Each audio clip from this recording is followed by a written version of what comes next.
यो के हो लु भन्नुहोस् तपाईहरुले। यो कुन चाहिँ फल हो?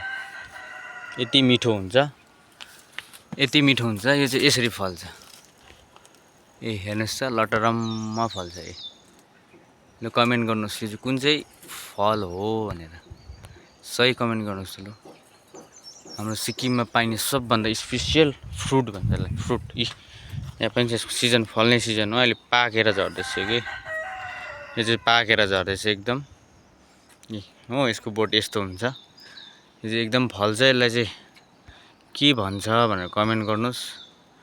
यो चाहिँ एकदम कीमती फ्रुट। यो चाहिँ एकदम खानेलाई चाहिँ फाइदामन्द फल हो है। यो चाहिँ सिक्किमको फेमस फ्रुट पनि हो। हेर्नुहोस् है ल कसरी फलेको छ। तपाईले देख्न सक्नुहुन्छ नि। यसलाई चराहरूले पनि पुरा मन पराउँछ है। चराहरू आएर पनि खान्छ। ल भन्नुहोस् है त ल कुन चाहिँ फ्रुट हो।